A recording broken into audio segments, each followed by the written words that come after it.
साथ में। अगर मैं भाई को कॉल नहीं करता तो वो नहीं आते। हाँ, लेकिन जिस वक्त तुमने कॉल की हम लोग बहुत डर गए थे। आज तो कुछ ज्यादा ही नाच लिया, फिर से भूख लगने लगी है मुझे तो। हाँ, नॉर्मल डेज में तो तुम इस वक्त तक सो चुके होते हो, लेकिन जो भी हुआ बहुत ही अच्छा वक्त गुजरा है हमारा। चलो कुछ खाने चलते हैं। पिज्जा, बारबेक्यू, लैम्ब भी खा सकते हैं। क्या कहते हो आप सब? नो, इस वक्त मैं अकेले घर नहीं जाऊंगी, इसलिए तुम मुझे छोड़ने जा रहे हो। अब इतनी रात को मैं टैक्सी में तो जाने से रही, इसलिए तुम मेरे साथ जाओगे और मुझे घर छोड़ोगे। खाने को मेरे घर में बहुत कुछ है, खा लेना। जैसा आप कहें। मेरी बात तुम कभी भी नहीं मानती हो, बहुत ही बुरी हो। तुम्हें मानने की आदत जो है। Okay bye.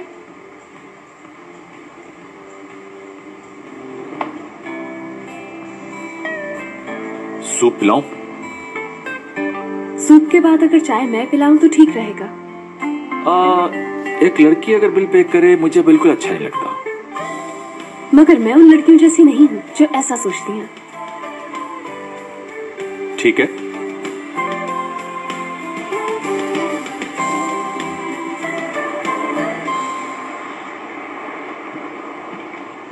अच्छा बस करो, बस अभी तो काम की बातें मत करो।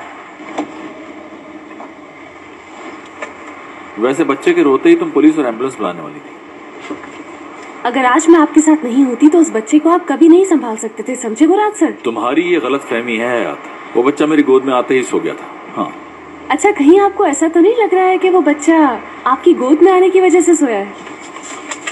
देखो, आम हालत में तुम एक बेहतर इंसान हो सकती हो, मैं मानता हूँ, लेकिन एज अ पेरेंट तुम थोड़ी वीक हो। कुछ केसेस में थोड़ी तवज्जो चाहिए होती है, और अगर तुम मेरे साथ रही तो हम दोनों मिलकर सब कुछ संभाल लेंगे।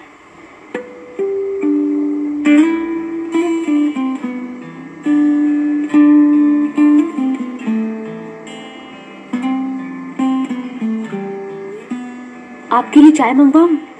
नहीं, मैं ले आता हूँ। अरे नहीं, क्यों? मैं बोलती हूँ ना। आप भूल गए क्या? चाय मेरी तरफ से थी और सूप आपकी तरफ से। और आप बिल्कुल भी फिक्र नहीं करें, मैं चाय पिलाने के बाद सूप नहीं मांगूंगी।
सो गया था क्या?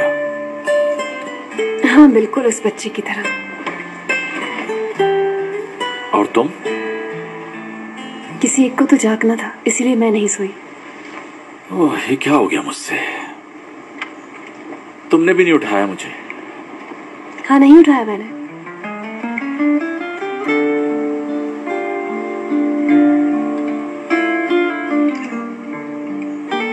साहिल की फ्रेश एयर लेना सेहत के लिए अच्छा होता है। वैसे आप सोते वक्त बहुत भयानक आवाजें निकालते हैं मुराद सर। ऐसा नहीं हो सकता, तुम झूठ बोल रही हो। झूठ नहीं बोल रही है, और बिल्कुल बच्चों की तरह सोते हैं। बच्चों की तरह? क्या मतलब? अरे जैसे बच्चे सोते हैं वैसे सो रहे थे।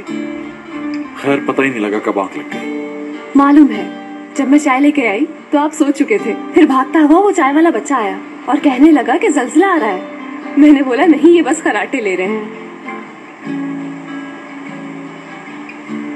हाँ, खिड़कियों का ये डिजाइन अच्छा है, देखो बिल्कुल ऐसा ही रखना। और खिड़कियों के बाहर एक ऐसा शेड बना देना जिससे धूप अंदर ना आए। समझ गए? अच्छा लगेगा ना? बस ऐसा बना देना। वो जो तुम ऊपर से जो ग्लास लगाओगे, मैं नहीं चाहती कि वो ट्रांसपेरेंट हो, कि बाहर से हमारा घर नजर आए। ठीक है ना? और कोई डिजाइन दिखाओ। हाँ, ये भी ठीक लग रहा है। दीदम, मुराद, ये सब क्या हो रहा है? ऐसा लग रहा है कि ये तुम्हारा नहीं मेरा घर है और तुम सुबह सुबह आ गए हो। मजाक के मूड में नहीं हूँ। ये लोग कौन? ये है मिस्टर केन आर्किटेक्ट और वो है इंटीरियर डेकोरेटर मिस माइन। ये इनके असिस्टेंट है और वो जो है। बस समझ गया मैं। जरा इधर आओ, मेरी बात सुनो। हाँ, हम बात करते हैं, आ जाओ। ये यहाँ क्या कर रहे हैं? ये सब लोग काम करने वाले हैं। हर बात को मजाक में मत टालो दीदम। मैं पूछ रहा हूँ ये सब यहाँ क्या कर रहे हैं? मैंने सोचा कि शादी से पहले इस घर को डेकोरेट करवा लो, थोड़े टाइम के बाद बेबी भी हो जाएगा तो फिर इसलिए उसका रूम भी बनवा रही हूँ मैं। मजाक कर रही हो मुझसे? तुम शायद ये भूल रही हो कि ये शादी की फॉर्मेलिटी है। शादी के बाद हम लोग साथ नहीं रहेंगे। लेकिन जब बेबी तुम्हारे पास आएगा तो उसको अपना रूम बेबी को क्या चाहिए और क्या नहीं चाहिए इसका ख्याल मैं रखूंगा, ओके? और तुम्हारे लिए यही बेहतर है कि तुम अपने काम से काम रखो।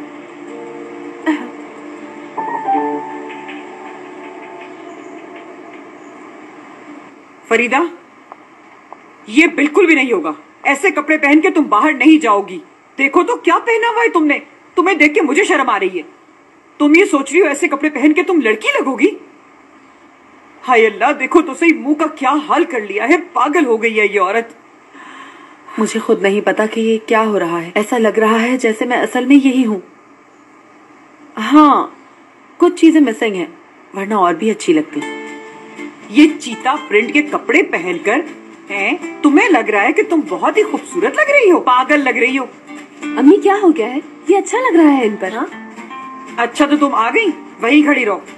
मुझसे बात करने की जरूरत नहीं है। तुम्हारे बाबा को मैंने सब कुछ बता दिया है, अब उनको जवाब खुद ही देना। अम्मी कोई तो बात अपने पास रखा करें।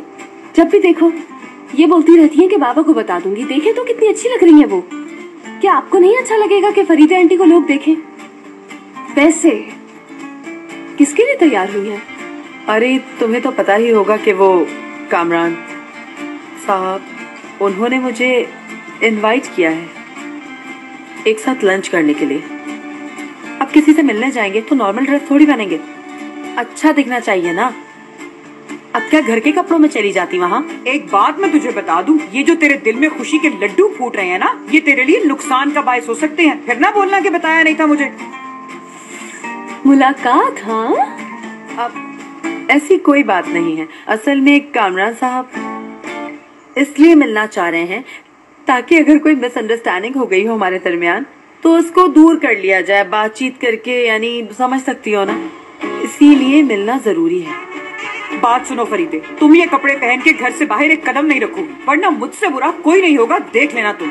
उस आदमी के बारे में हमें कुछ मालूम भी है, पता नहीं कौन है। मेरी प्यारी फरीदे, जरा अकल से काम ले। वो कहाँ से आता है, वो कहाँ रहता है, हमें कुछ भी नहीं पता। मैं कोई दूध पीती बच्ची नहीं हूँ, अच्छा बुरा सब समझ सकती हूँ। रोब चलाना बंद करें। मुझे लगता है कि ऑफिस मुझे चले जाना चाहिए। Bye bye. हाँ, जाओ तुम भी, वरना तुम्हारी ये माँ तुम्हें कैद कर लेगी। अपनी आजादी के लिए लड़ती रहना इसी तरह। बहुत तंग नजर है आप। क्या मैं तंग नजर हूँ? हाँ, बिल्कुल आप ही हैं।